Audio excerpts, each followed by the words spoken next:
High friends, job and ডিফেন্সৰ চেনেলটোলৈ তোমালোক সকলোকে স্বাগতম জনাইছোঁ। আৰু সকলোৰে খা খবৰবোৰ কেনেকুৱা পাৰিলে এবাৰ জনাই দিবা।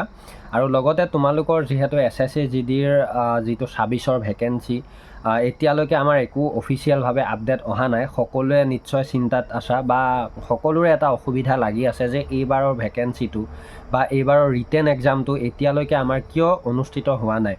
এই কথাটো এটা বহুত ৰহস্যৰ আঁৰত আছে। কাৰণ কিয় আমি সকলোৱে জানিছোঁ যে যোৱা পৰহি 18 মাৰ্চ এটা টুইটাৰ কেম্পেইন চলিছে, আৰু সেইটো আমাৰ RWA চেনেল যিটো আমাৰ অংকিত ভাটি ছাৰৰ ৰোজগাৰ উইথ অংকিতৰ থ্ৰুৱেদিয়ে চলা বুলি ক'ব লাগিব।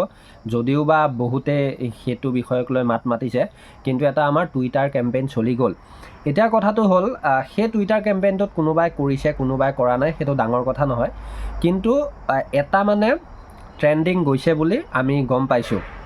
এতিয়া কথাটো হ'ল কি, ট্ৰেণ্ডিংটো গৈছে আৰু তাৰ উত্তৰটো আহিব লাগে, আমি তাৰ আশাবাদী। কিন্তু কেতিয়া আহিব এইটো কথা কিন্তু স্পষ্টভাৱে কোনো ক'ব পৰা নাই, বা খুদ অংকিত ছাৰেও এতিয়ালৈকে ক'ব পৰা নাই।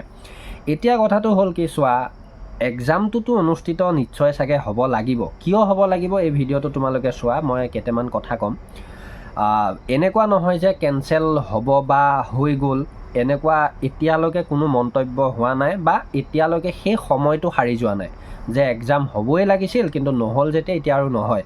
সেই কথাটো কিন্তু এতিয়ালৈকে হোৱা নাই। কাৰণ কিয়, আমি জানো যে আগৰ আমাৰ ভেকেঞ্চিকেইটাত জানুৱাৰী, ফেব্ৰুৱাৰী, মাৰ্চ এইকেইটাৰ ভিতৰতে আমাৰ অনুষ্ঠিত হৈ আছিল। প্ৰায় ফেব্ৰুৱাৰীতে হয় আৰু। তো এতিয়া আমাৰ মাৰ্চ চলি আছে, 20 মাৰ্চ, আজি হ'ল 20 মাৰ্চ। এতিয়া কথাটো হ'ল কি যে আমাৰ এইফালে 10 দিন আৰু গোটেই সম্পূৰ্ণ এপ্ৰিল মাহটো আমাৰ হাতত আছে। কিন্তু এতিয়া আমি এটা কথা ক'ব পাৰোঁ যে আমাৰ যিহেতুকৈ এইফালে 10 দিন আৰু ইফালে 30 দিন, 40 দিন প্ৰায় আছে। তো 40 দিনত কৰোঁ বুলি ক'লে কি নহয়, আমি যদি চাবলৈ যাওঁ কৰোঁ বুলি ক'লে কি নহয় অফিচিয়েলিভাৱে। গতিকে এতিয়াও আমি ক'ব পাৰোঁ যে 110% আমাৰ এপ্ৰিলত এক্সামটো হ'ব। কিন্তু কিয় হ'ব বা কিয় নহ'ব, মই এই কথাটোও কৈছোঁ শুনা।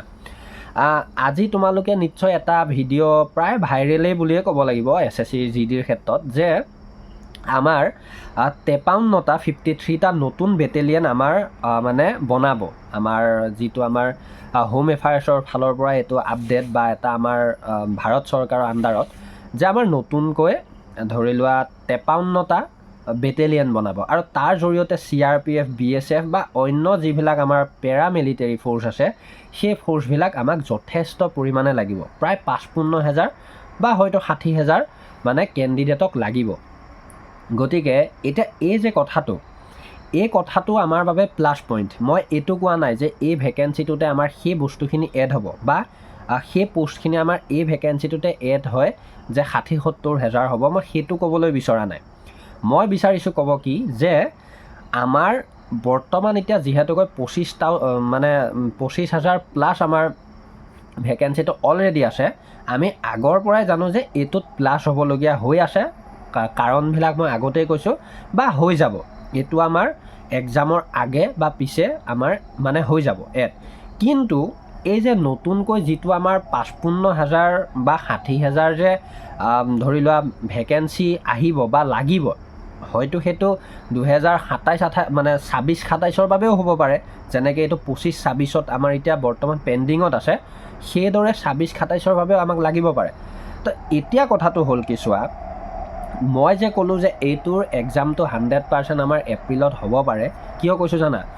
যদি এতিয়াও যদি ভাৰত চৰকাৰক আমাৰ নতুন বেটেলিয়ন প্ৰয়োজন আছে, বা আমাৰ যদি এই কথাটো যিহেতু সত্য, এখন পেপাৰত হিন্দীৰ পেপাৰ এখনত দিছে যেতিয়া, গতিকে এইটো সত্য আৰু এইটো মিছাও নহয়, কাৰণ এইটো অফিচিয়েলিভাৱেও হোৱাৰ নিচিনাই হৈছে। গতিকে যদি এতিয়া ইমানখিনি পোষ্ট খালী আছে বা আকৌ নতুনকৈ লাগে, তেতিয়াহ'লে নিশ্চয়কৈ এই ভেকেঞ্চিখিনি কেঞ্চেল হোৱাৰ কোনো কাৰণ নাই। কাৰণ পোষ্ট যদি ইমান আছে, অতিৰিক্ত যদি ইমান মানুহ লাগে, তো নিশ্চয় হ'ব বা ইয়াত আৰু পোষ্ট এড হ'ব। গতিকে তোমালোকে চিন্তা কৰিবলগীয়া কাৰণ নাই। আৰু মই জনাত এনেকুৱা আগতো মই পাইছোঁ SSC GDৰ ক্ষেত্ৰত। কিন্তু এটা কথা মই স্পষ্টবাদী যে SSCয়ে যিহেতুকৈ আমাৰ ফৰ্ম ফিলআপ হৈছে, আমাৰ ফৰ্মবিলাক জমা লৈছে, আমি যিহেতু ফিলআপ কৰিছোঁ বা এপ্লাই কৰিছোঁ, গতিকে তেওঁলোকে এই বছৰৰ ভিতৰত, যিহেতু 2025 আৰু 26ৰ কেলেণ্ডাৰ হিচাপত গোটেইখিনি আমাৰ ভেকেঞ্চি আছে।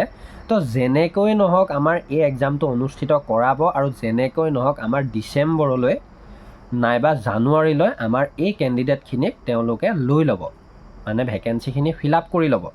গতিকে হোৱাত মানে এক্সামটো হোৱাত 100% চান্স আছে। চান্স মানে কি আৰু হ'বই, কিন্তু কেতিয়া হ'ব এইটো কনফাৰ্মেশ্যন কিন্তু নাই, কিন্তু এপ্ৰিলত হ'ব বুলিহে আমি এটা আশাবাদী। আৰু এটা কথা, যদি এপ্ৰিলত SSC GD 2026ৰ এই ভেকেঞ্চিটো এক্সাম নহয়, তেতিয়াহ'লে যদি তাৰ পিছতো হয়, তেতিয়াহ'লে গোটেই কেলেণ্ডাৰখনেই পিছুৱাই যাব, মানে গোটেই এক্সামখিনি পিছুৱাই যাব। আৰু তাৰ বাদেও যিটো নতুন SSC GD 2026 আৰু 27ৰ বাবে আহিবলগীয়া হ'ব, সেইটো 100% পিছুৱাই যাব। গতিকে এইখিনি নিশ্চয় তেওঁলোকে অতি সোনকালে ক্লিয়াৰিফিকেশ্যন দি তেওঁলোকে ঠিক কৰি দিয়া দেখা যাব আৰু অফিচিয়েলভাৱে জনাই দিয়া দেখা যাব। আৰু তোমালোকে অফিচিয়েল ছাইটটো ভিজিট কৰি চাবা, এই দুদিন মানে যোৱাকালি 19 তাৰিখ আৰু আজি 20 তাৰিখে তেওঁলোকে অফিচিয়েলভাৱে কিছুমান এক্সামৰ মানে এনচাৰ কি হওক বা কিছুমান ডাটা দি আছে। চ' তাৰ ফালৰ পৰা এটা কথা স্পষ্টবাদী যে আমাৰ আৰু 3-4 দিনৰ পিছত বা হয়তো আৰু এইকেইটা দিনৰ ভিতৰত আমাৰ কিবা এটা SSC GDক লৈ আপডেট তেওঁলোকে ৰিলিজ কৰিব। চ' জড়িত থাকিবা জব এণ্ড ডিফেন্সৰ লগত, আৰু আমি কথা পাতি যাম SSC GDৰ লগত, বহুত পাতিবলগীয়া কথা আছে। ছাবস্ক্ৰাইব কৰি জড়িত হ'বা নতুন কেণ্ডিডেটখিনি। ধন্যবাদ। জয় আই অসম।